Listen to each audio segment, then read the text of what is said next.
pajak, selamat bertemu kembali di siaran Baku Dapa bersama Kupas Dunia Pajak.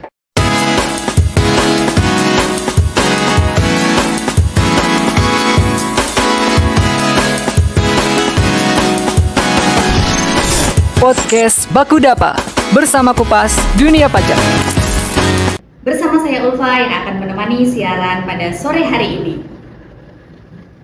Pada kesempatan kali ini saya tidak sendiri nih kawan pajak. Saya ditemani oleh salah satu penyuluh dari kantor pajak Bitung, yaitu Mbak Dina. Halo Mbak Dina. Halo Ulfa, selamat sore kawan pajak semuanya. Bertemu lagi ya. Iya. Lagi-lagi dengan kita berdua. Betul. Semoga belum bosan. Iya betul nih Mbak Dina, dengan bertemu lagi dengan saya Ulfa dan Mbak Dina. Gimana nih kabar Mbak Dina sore ini? Alhamdulillah baik. Alhamdulillah baik ya. Mbak Dina, pada podcast kali ini kan kita akan membahas tentang PMK 37 tahun 2025 nih. Boleh diceritakan atau dijelaskan sedikit nggak gambaran tentang PMK 37 tahun 2025 ini mengatur tentang apa? PMK 37 tahun 2025 ini memang baru ya Ulfa ya, jadi di fresh from the oven ya, baru saja keluar. Ini mengatur sebenarnya tentang pemungutan PPH, terutama PPH pasal 22 dalam hal ini dia melalui marketplace gitu. Jadi ini kemarin sempat bikin heboh juga ya, wah belanja online dipajaki nih. Iya. Ya. Oke nih Mbak Dina, berarti kan PMK 37 tahun 2025 ini banyak ya akhir-akhir ini menimbulkan kekhawatiran di benak masyarakat tentang penunjukan marketplace sebagai pemungut PPH pasal 22 ini. Apakah pungutan ini adalah pungutan yang baru Mbak Dina? Sebenarnya tidak ya Ulfa ya, jadi sebenarnya semua transaksi baik yang dilakukan secara offline maupun online itu ada aspek PPH-nya di sana gitu ya. Mungkin aturan ini malah menyederhanakan pemungutan atau pemenuhan pembayaran PPH, terutama PPH pasal 22 dalam hal ini. Jadi ini sebenarnya bukan bentuk pajak baru ya, sejak dulu kalau kita ada transaksi, ada penghasilan ya di sana pasti ada pemotongan pajak.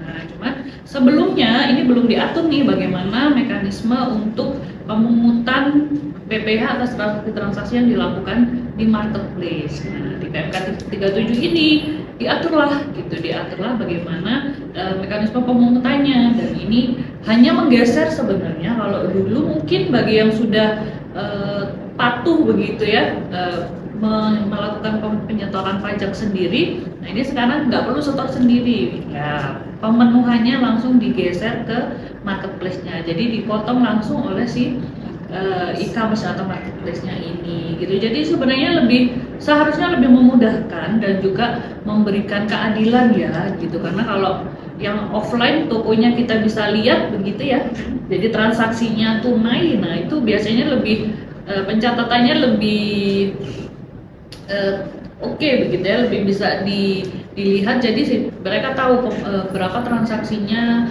kemudian disetor sendiri PPH-nya. Nah ini yang kadang masih bisa bersembunyi gitu ya dalam tanda kutip adalah transaksi-transaksi yang dilakukan secara online melalui marketplace, karena kita tidak tahu Ulfa ini tokonya fisiknya ada di mana, kita nggak tahu ya, hanya ada di e-commerce warna oranye, hijau, biru, merah begitu ya. Nah kita nggak tahu ini transaksi ini sudah dipungut pajak belum, udah dibayar belum pajaknya. Dan dengan PMK 37 ini adil semua, mau yang online ini sudah dipotong langsung oleh marketplace-nya, yang offline pun bisa setor sendiri. Jadi hanya pergeseran mekanisme pembayaran pajak dan juga menyederhanakan karena semuanya dijadikan satu sudah di platform ya, platform di mana para pelaku usaha ini melakukan penyerahan barang atau jasa. Berarti sudah jelas ya kawan pajak, PMK 37 tahun 2025 ini bukan merupakan pajak baru atau pungutan baru. Nah, untuk tarifnya sendiri nih Mbak Dina, untuk PPH pasal 22 sesuai dengan PMK 37 ini berapa sih tarif yang dikenakan Mbak Dina? Ya, jadi istilahnya Ulfa, jadi pemungutan pajak melalui marketplace ini adalah PPH pasal 22 ya. Tarifnya berapa? Tarifnya adalah 0,5%. Nah, ini sama dengan tarif UMKM ya. Ya, jadi kalau yang UMKM selama ini dengan omset sampai dengan 4,8 sudah menyetorkan sendiri ya, dari 0,5% dari transaksinya atau omsetnya. Nah ini PPH 22 juga sama ya PPh 22 yang dipotong oleh marketplace, tarif pajaknya adalah 0,5% dari nilai transaksi. Mungkin ini sekarang menjadi tarif PPh terendah ya, Mbak ya. Pemotongan PPh paling rendah ya UMKM ini 0,5%. Gitu. Jadi ini disesuaikan gitu. Yang diambil adalah tarif pemotongan PPh. Oke, baik nih Mbak Dina. Berarti tarif untuk PPh pasal 22 yang akan dipungut marketplace kepada para merchant atau pedagang online itu 0,5% ya Mbak Dina ya. Lalu untuk sifat pemungutannya nih Mbak Dina, apakah final atau tidak final atau bagaimana nih Mbak Dina? Ini menarik juga Mbak ya. Kenapa? Karena PPh pasal 22 yang diatur di PMK 37 ini ada yang pemungutannya bersifat final, ada yang pemungutannya bersifat tidak final. Mana yang bersifat final yaitu adalah bagi wajib pajak yang menggunakan skema perhitungan PPh sesuai PP 55 atau memang dikenakan PPh final ya. Jadi ya sudah sama, sifat pemotongannya sama atau pemungutannya sama yaitu final.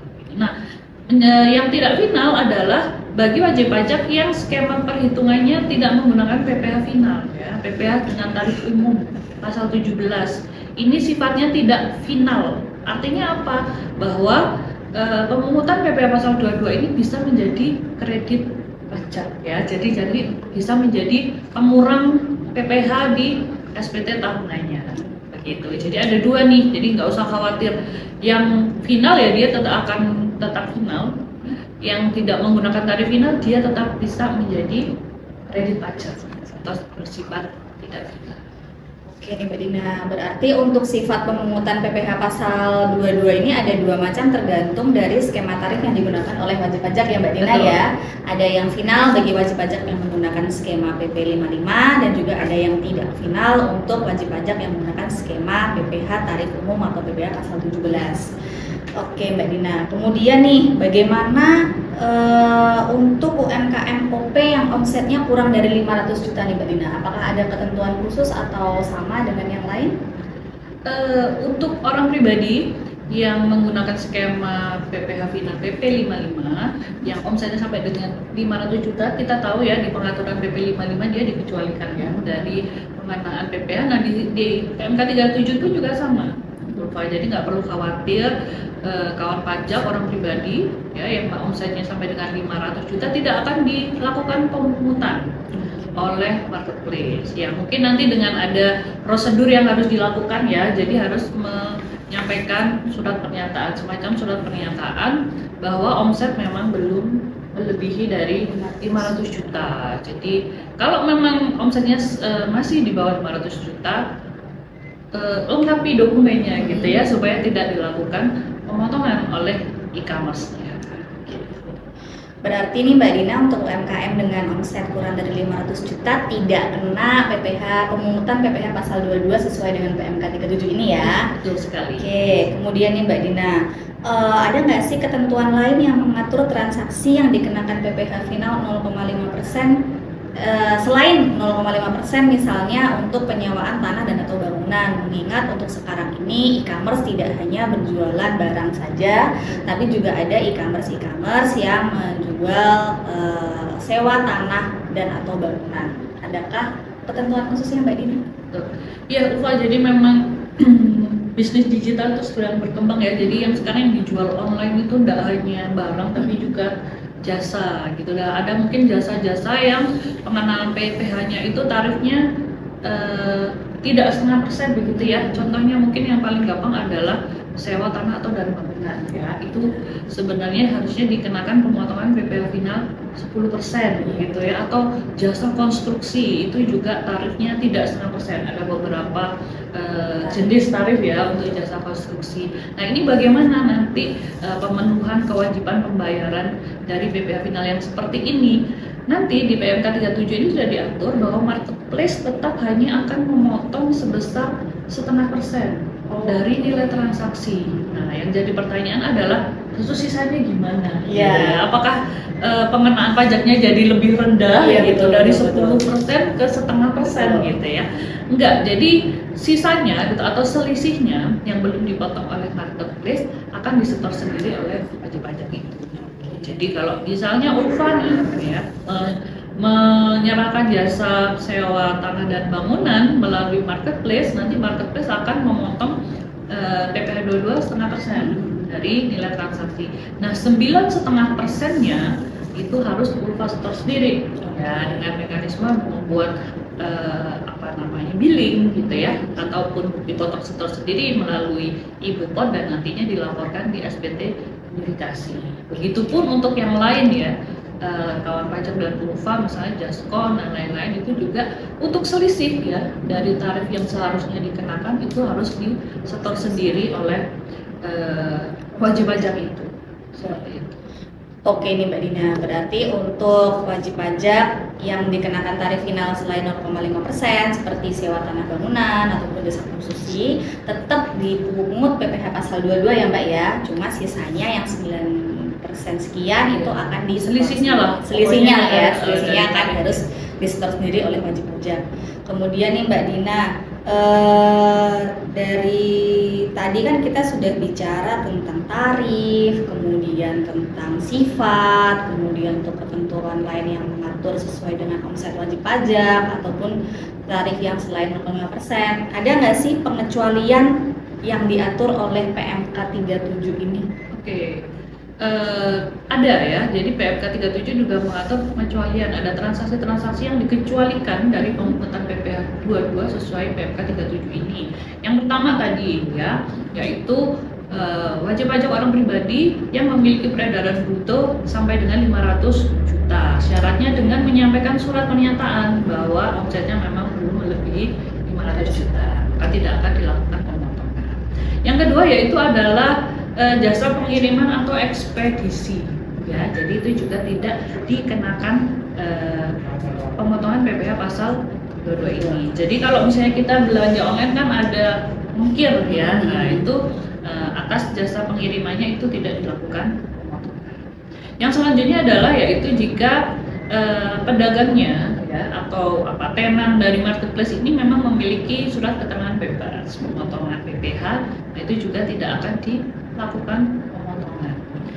Kemudian yaitu penjualan pulsa ya dan kartu perdana, kemudian penjualan emas dan emas baik batangan maupun perhiasan, kemudian juga transaksi pengalihan hak atas tanah dan atau bangunan. Jadi yang dikenakan sewa ya, kalau terkait tanah bangunan yang dikenakan adalah sewa. Kalau pengalihan tidak dikenakan pemotongan. Mungkin ada juga yang harus saya sampaikan, Ulfa, bahwa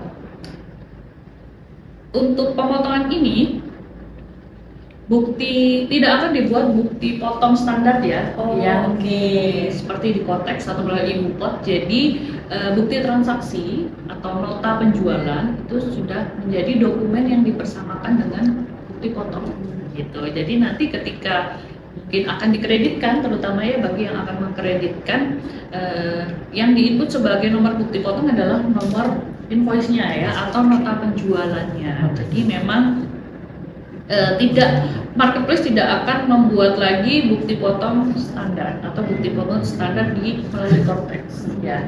Itu sudah sekaligus diatur di situ bahwa nota penjualan atau invoice yang diterbitkan melalui sistem marketplace ini sudah sekaligus berfungsi sebagai dokumen lain yang dipersamakan dengan bukti potong ya. Ini yang tadi juga saya sampaikan, ini menyederhanakan gitu ya, menyederhanakan mekanisme pemungutan dan pembayaran PPh untuk transaksi-transaksi yang dilakukan melalui marketplace. Oke Mbak Dina, dari pengecualian tadi berarti ada 6 pengecualian ya yang dijelaskan Mbak Dina. Yang pertama untuk wajib pajak orang pribadi yang punya omset sampai dengan 500 juta.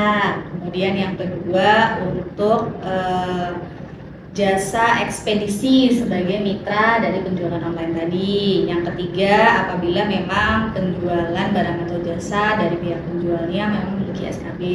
Kemudian yang keempat ada penjualan pulsa dan kartu perdana.